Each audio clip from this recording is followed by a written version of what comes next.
One of the top prospects in the class of 2024, number one coming out of North Carolina, the number two center and nationally ranked number nine, Jayden Quaintance, visited the best of the best schools, but eventually chose to spend his freshman season with Arizona State. At ASU, he averaged 9.4 points per game, 7.9 boards, 2.6 blocks, a huge double-double threat with a massive wingspan. Some of those concerns with the front court of Kentucky could be answered by getting this transfer in Jayden Quaintance. Yeah, the biggest concern last season for JQ was the ACL injury that ended up taking place. He hasn't played since February. If he can come back with a bang, he could absolutely be lethal this season for the Wildcats. His presence will significantly, bolster Kentucky's rim protection and rebounding efforts with continued development, particularly in his shooting consistency and defensive discipline. JQ has the potential to be a dominant force on this Kentucky team in the SEC, and he's even got future NBA lottery pick potential there. JQ's combination of size, athleticism, defensive prowess makes him a standout player on this team, and he's continued to refine it. As he continues to refine that offensive game, he has the potential to become one of the most impactful players in college basketball. Maddie, let's kind of go through this in the scouting report and everything else that, a lot of people were talking about. JQ was the number one player out of the portal coming to the SEC this season, as he's our number one player in the 2025 portal edition here. Welcome to summer camp, everybody. The first episode of summer camp and our summer camp slam dunk summer camp series, the portal. Let's get Tarek in here on go through the scouting report for JQ. Yeah, so we already touched on it a little bit. The defensive prowess of Jayden Quaintance is unmatched. He's widely regarded as one of the best defensive prospects in recent history. He averaged 2.6 blocks and over one steal per game during his freshman season at ASU. Like you mentioned, he hasn't played since February. So doing that before you kind of get into the meat of it and to the final stretch of conference scheduling and the possibility of March Madness was huge. Including multiple games when he had 4 or more blocks. Yeah, exceptional rim protection. You gotta love that, like 100%. And then you talk about just the physical tools here. That 6'9", 7'3" wingspan that he brings, elite length there. In mobility, he's very athletic and he moves fluidly for a guy his size, and he's formidable with his presence. He's a very large human being when it comes down to it. 7-footers are going to have problems handling. 250 guys are going to have problems handling because of that combination of athleticism and physical size that he has. And then he's super explosive and can finish well above the rim with authority. Just one of those guys that when you look at highlight reels, this is the kind of guy you're talking about, and that kind of ability. And you talk about that ability with the rim protection. He's also really good on the rim when it comes to rebounding, averaging nearly 8 boards a night. Tenacious rebounder who can dominate the glass on both ends of the court. And that's really important when it comes to extending possessions and terminating possessions. Like, that's a big part of this game. And that ability to alter shots just gives Kentucky's defense, which was really a catalyst for them last season, just that little bit extra authority down there, down low. And then something you always want from your big men on the inside. He has huge offensive potential. He's still developing some of those skills, but he's shown the ability to be able to score in multiple ways. He can finish lobs, he can attack off the dribble, and for a big dude, he's got a pretty soft touch off the basket, so he can get it done down low. His shooting range is still expanding, and I think with this setup over at Kentucky, he has the potential to stretch the floor as he refines his mechanics and gets close to that Mark Pope system. And those are the things that a lot of people are saying he's got to improve in his game too. It's that shooting, the shooting consistency. His jump shot is still absolutely a work in progress, something that's got to get better. Improving that shooting mechanics is, number one. Number two, the consistency will be crucial, especially in an offense like this that values the points per shot, values the analytics behind what a three-point shot does and one-on-one game does down low in the front court for you. He's got the tools to be the guy that you want to see in that front court, but the shooting consistency's got to get better. Otherwise, he's another Amari Williams, where you have half the game plan that you need in that front court for Kentucky. So there's other players on the depth when it comes to the front court for Kentucky. So this is an area that JQ wants to really excel on this Kentucky team. Just getting a little bit better shooting goes miles in an offense like this. And then additionally, the defensive discipline, really good defender, really good shot blocker, got all those tools, but it's the just sometimes he gets lost. The defensive positioning is a little off, or he has to avoid unnecessary fouls. Those little things that you see young basketball players and the mistakes that they make a lot as he grows, as he develops. I think this would be an area that we can see him improve. But defensive discipline is just one of those things that you don't want to. Well, Kentucky fans remember Rob Dillingham. But yeah, here's some of the conversation points here for JQ this season. Maddie, this was a really good portal class for Kentucky overall. And I mean, this was the highlight on almost every list that you went out there and looked. How do you think he fits with this Kentucky squad? I think looking over JQ and as a player, as a developing player, this is going to be a great system for him to help him really expand his potential. I think you look at Mark Pope from BYU to last season at Kentucky, kind of fine tuning those things like we talked about, some of that consistency when it comes to shooting, consistency when it comes to, you know, being disciplined on defense. And I think it's going to be great for JQ. I think it's going to expand his potential to play basketball at the higher level even more. But I think it's going to be great for Kentucky because while he is a little bit inconsistent when it comes to shooting, and that's what Mark Pope likes from all areas of the floor, he's going to be able to get inside and get it done. Even if he's having a bad shooting night, it can be picked up somewhere else where that's the spot they were missing last year. Yeah, I that was really like the only had Andrew Carr last year.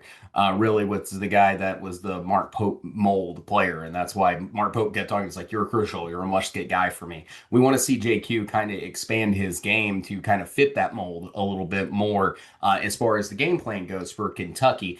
When it comes to expectations for JQ, I'm really sitting here and I'm going, this kid is unbelievable. He's an NBA player at some point down the line. I have a lot of hope for this kid. What my expectations, though, are for Kentucky this season, I want to see, or for him on Kentucky this season, I want to see him take that next step. I want to see him go out there and refine these areas in his game that need to be improved. Show that he's adapted to this level of competition and show that he is indeed an NBA guy. He was a very, very young recruit when Calipari was recruiting him back at Kentucky, before he ended up going to Arkansas State, or not Arkansas, ASU popped in my head there, folks. My bad. Arizona State. He was a very young prospect, and people always said that he would probably play 2 years of basketball. Here he is, year two. I want to see him take himself to that level this season, and I'm expecting him to show us why he is an NBA talent coming into this next season. So, Maddie, my next big question for this, well, actually, what are your I expectations for JQ? was about to say, I'm gonna throw out a hot take here. I Oh, okay. I am tampering my expectations for JQ because you see it happen all the time. Big men get injured and it lingers. I think there are super, super high expectations all over the board for JQ. And I think that Kentucky's going to have to adjust a little bit because their expectations are so high. Like you said, he's coming off an ACL injury for a big man. Those are hard to come back from. So it's going to take him time to adjust. So I think he's going to be a really good fit long term. But I think in the short term, you're going to have to kind of look at like he's not going to be on the floor for the entire basketball game. Like I think a lot of Kentucky fans are expecting because he was the number one portal get. But I think it's going to be one of those. We're going to have to see how he comes back from that and if he's able to, keep up the pace. Yeah, I think the last thing I read is that they're expecting him to be at ready to, play full practice in September. We'll see how much that growth is. That is some time that you're missing away from the guys and developing this summer with everybody else. So that's an interesting portion of this conversation to have because I mean we know it as Razorback fans and what we were talking about when Trevor Brazile had his ACL injury. Year two was ugly, like in Arkansas. It was really ugly for Brazil. And then year three, it looked great. He started showing us why he has all that promise about him again. Obviously, two different players there. Obviously, Yeah. two different kind of players and talent levels and everything like that. But yeah, injuries, you're right, have a history of lingering on big guys and hampering their game for a minute. But to your point on counterpoint like that, we'll see because remember Tolu Smith for Mississippi State a couple of years ago came back and was a monster after Yeah. having his injury. So like sometimes it depends. Sometimes these guys recover great, ready to go and ready to start bouncing up and down the floor again. So that's my only counter argument there is that like it happens a lot, but it's not the case for everybody. So like we'll see where JQ is at after we get out of summer. Obviously expectations are high. I do think what you're saying is very, very reasonable when it comes to maybe we need to pull back just a little bit on the expectations on this former five-star prospect here for Kentucky. Last thing here, and this is just someone's going to talk about this. Somewhere out there, someone has already talked about this. Do you think it says anything that JQ chose to go to Kentucky in year two with Mark Pope and decided, last summer not to go to Arkansas with John Calipari when everybody, Carter Knox, Boogie Flynn, Billy Richmond all followed John Calipari to Arkansas. Do you think that says anything? I think, looking at it, some coaches and players aren't fits for each other, but also some programs and players are very good fits for each other. You see players stay all the time because they like their program, they like the fans, they like, the school and what it has to offer.